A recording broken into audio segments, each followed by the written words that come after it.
We're here. Hello, hello. Let's go ahead and. Sorry, so she says. Okay, we got one comment, 2 viewers. I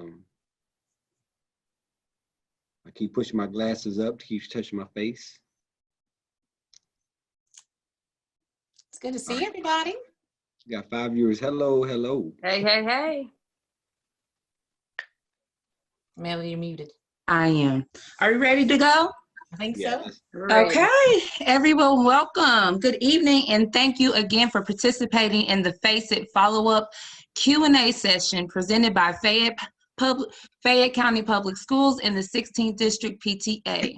This is a time for us as a family in the community to engage together and support one another. Face It is a platform that allows us to virtually have real talk, build real partnerships, and allow real ways for us to express how we're feeling, exert our energy in a positive way, be solution-driven in our approach and whatever we're facing with the communities. I am Melody Westerfield, the Family and Community Engagement Liaison at William Wells Brown Elementary School. My name is Christian Adair. I work in the Office of Equity, School Support, Community Engagement. My primary focus is educating boys of color. So back again with us, we have a Q&A session. I don't know if you saw it last week, but we had Ms. Smith. Can you introduce yourself real quick? Good evening. I'm Sharika Smith. I work in the Department of Student Support at Fayette County Public Schools. It's great to be here. Okay. And our Fayette County Public School parent is Alicia Wilson. Please introduce yourself, ma'am. Good afternoon. My name is Alicia Wilson. I am the parent of 3 boys, 2 which are in Fayette County currently as a freshman, 4th grader, and I will be adding a kindergartner to the rotation next year. Congratulations to you. Active mom. So last week we talked about facing our family wellness, and we touched upon how that looks as a family and how that looks for us individually. So just to highlight on everything that we talked about, both Sharika and Alicia, tell us some highlights that you thought with regards to what we talked about last week. Give us some of your highlights and your thoughts from that. I thought from a parent perspective, I thought it was really good that we had the addressing the mental portion of handling COVID-19. Mm-hmm. As a parent and teacher now and full-time employee, it's stressful. And I think it's important that other people understand they're not alone. Mm. And we're all in this together, and there are resources that are there. Mm. There are ways that we can self-soothe at home and face it. Yeah. Get through it. We're going to get through it, and we're going to get through it.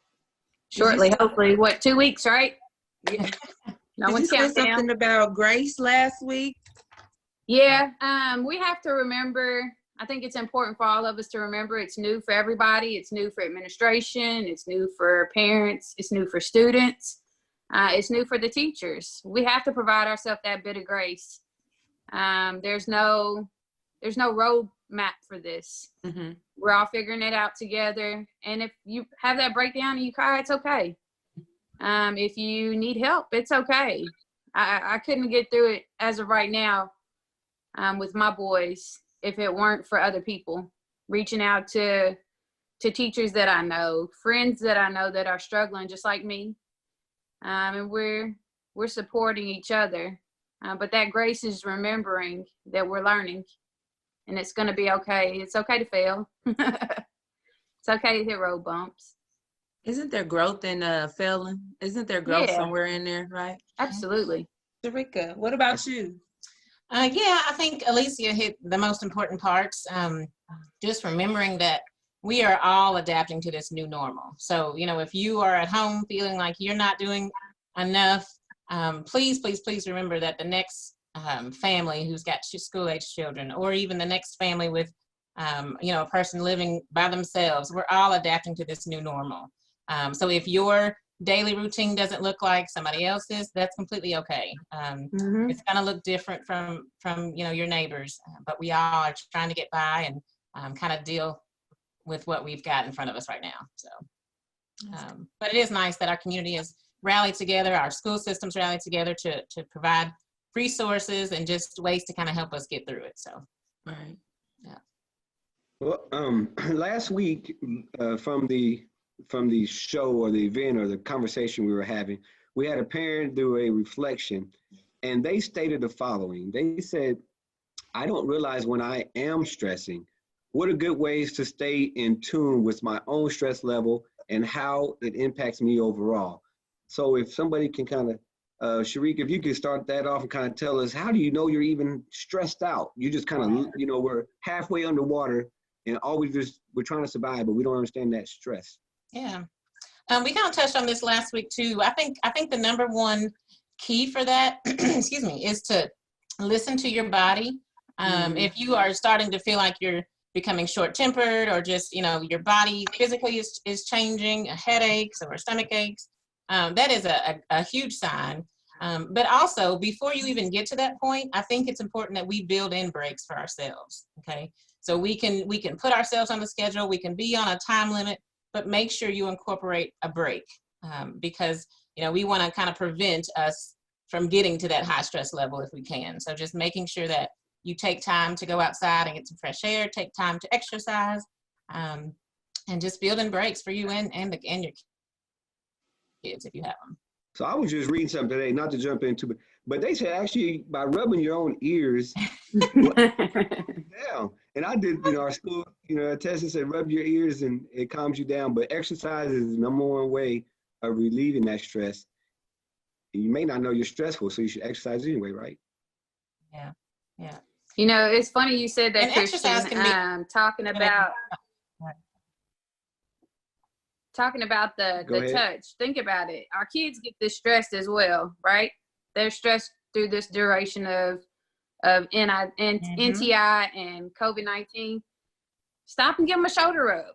I have my 15-year-old, give him a shoulder rub. It calms them, stops them. And he's like, it's okay, it's good. It's a decompression. So even the kids are in the same boat with us. Yeah. Shrika, you were going to say something? You were going to add to that? I think. I was going off on the exercise tangent. Exercise can sound very intimidating, just the word. But again, that's going to look different. Christian might be running 3 miles a day, right? But my exercise might be just going outside, walking up the street, walking back. So I'm kind of taking care of myself the way I can. That works best for me, which may not work for Christian, who's or you could be like me and just get chased by a dog and boom, you just got your movement in for the day. Okay. Boost the cardio.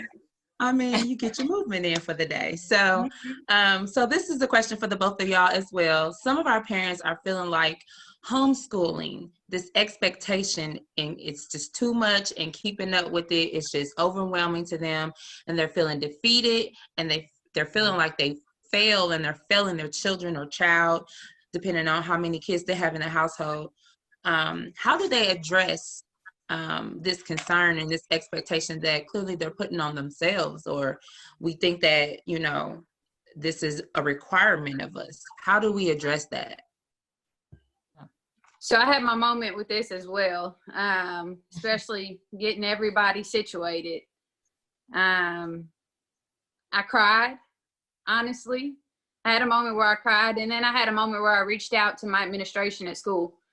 My concern is I have an independent learner, and then I have one that's not so independent learning. And I'm scared I'm going to fail my non-independent learner. So I reached out to the school and asked for help from the teachers. Hey, what is your expectation? I'm still working full time. I'm trying my best, but I don't know what your expectation is, because they've not all clearly been laid out. And I was reminded that it's not, NTI isn't to make us feel like we're failing. It's to help the kids as best as we can, do the best that you can. And when you don't have the answers, communicate. Communication is key in all relationships. So make sure that you're communicating with them, dialogue. Don't feel like a failure, communicate that. Reach out for that help. I've had teachers stay behind on Zooms and say, hey, if you're not understanding the material, I'll stay behind with you and we'll go over it again. Those teachers are there to help us. Communicate. Big thing in all relationships. Just communicate. That's really good. I really like that. I connect with that. Sharika? Yeah, that is the absolute main word, is communicating with the school that your child attends, especially because, you know, we are all placed in this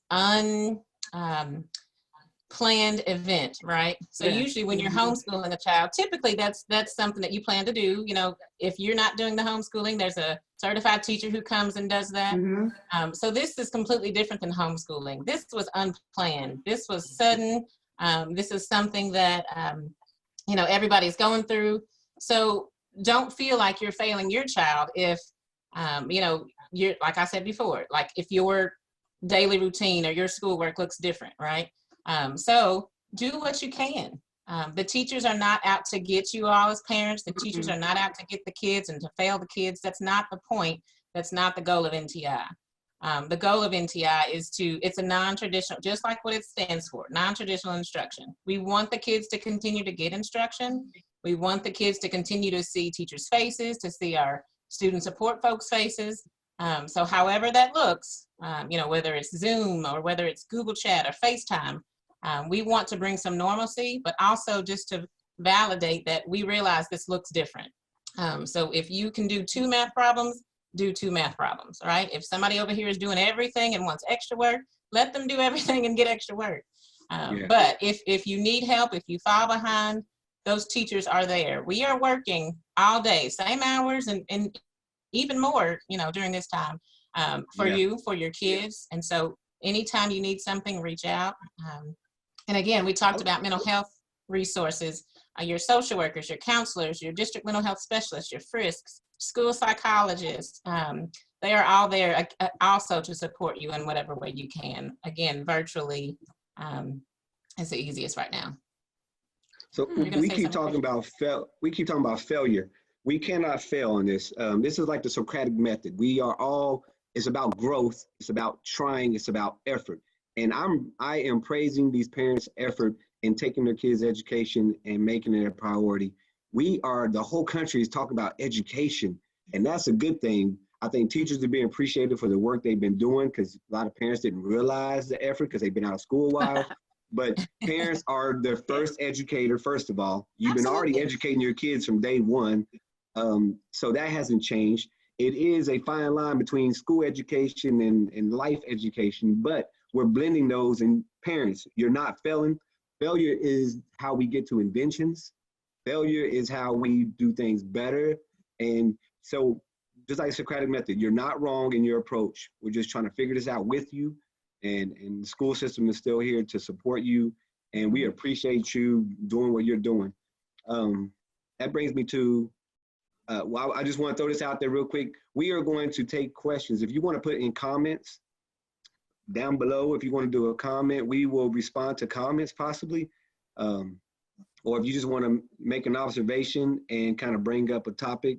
We have 34 viewers right now. I'm sure we have some people on here that got some insight and has some experience on this. So if anyone has any questions, go ahead and put them in our comment section. I kind of have a, depending off of what you said, Christian, I think, Alicia, I'm sure you can add on how you kind of made this situation, you've had to make it work for your family. Can you elaborate on how you've had to kind of like make this situation? And because comparison is so, it's just it's a whole thing, right? You know, you're comparing yourself. Yeah. So, but like, can you explain how you just had to make this this situation work for you and your family? Sure. Trial and error has been my biggest thing. We've moved our classroom probably 5 different times for our non-independent learner. I have one that can learn with music going nonstop. That's the way he wants to go through his schoolwork. The other one, you hear a bump in the room and he's over there. So we've also had to do some self-reflection, right? With understanding what the teachers are going through in the classroom. We are the first educators, Christian. But the thing is that in that classroom setting, we've taken them out of a structured room, out of a structured environment that they're used to. And now we've put them in their safe zone or their home, which is not their typical educational environment. So the trial and error has been, okay, are we going to have you at the kitchen table, or are we going to have you in your room? Are we going to have you in your room, or are we going to have you next to me doing my work? If we are, how are we going to get that done? Because I'm still working full time. I've had to have headphones. Is the headphones working? If they're not working, let's take them off. It's constant growth and trial and error. There's no rhyme or reason for me. There's no plan. There's no thing that might work one day and might not work the next. Okay. That's why I was going to ask you. You just kind of got to roll with it. You have to roll with it. I mean, they're children still. I feel like the older kids is a little bit more of a. Hopefully, at this point, they're structured enough in their education. Middle and elementary school, it's a different ballgame, and you got to roll with the punches. We got to get the best done. I do think that a rhythm will be helpful, because school was in a rhythm. We did have structured time. I do think parents ought to think about, don't let their kids stay up till 3, 4 in the morning. I mentor boys, and they told me they stay up till 5 and they get up at 2, 5 a.m. and get up at 2 p.m. So they need to get back to a routine of getting up, maybe not as early, but there needs to be a routine in there. You should probably designate a location. It may not work at first, but we're going to have to make it work, after a while. But routines are very important in schools. That's why we have certain time and that relaxation period. Kids need to stop and get something to eat, get something to drink. Don't forget to drink water. But routines are very important. Yeah. If you think about it. Go ahead. Oh, sorry. If you think about it, even when we start with traditional instruction, how long does it take our teachers in our schools to get to establish those routines in the actual school building, right? We spend the first week, some schools the first 2 weeks on going over rules, going over this is what the day is going to look like. This is, so, and then you take them out of that routine, and now you're at home during the day trying to establish, of course you have rules at home, but not typically the ones about this is what your school day is going to look like at home. So it's going to take some time. We've been in it a couple weeks now, but hopefully those first 2 weeks you've spent that time establishing those rules, and it gets sticky. It looks sticky at school the first couple weeks. And it's not too late, right? I mean, if you haven't been parents, if you haven't been thinking about that, but eventually routine, they get used to it and they're ready. Yeah. Go ahead and start now. Start your routine now, and it's not too late, because this may be a new normal for a while. Yeah. Shirka, you said a couple of weeks. It's been a couple of months now. So, so Shirka, my question for you is, if you can, I put you on the spot a little bit, but where can we go? Who's available? Some of our therapists, our counselors, they are maybe booked up, trying to work things out via Zoom calls and phone calls. Who can our parents utilize right now, during this time of stress and need and trying to work those things out in their head? Absolutely. If you feel like you as a parent. Sharika froze. So I'm just making sure that wasn't me. Yeah, it's all right. She just froze a minute. Am I back? So you're back now. Long story short, your school resources. All right, you've got counselors, social workers, FRIS, district mental health.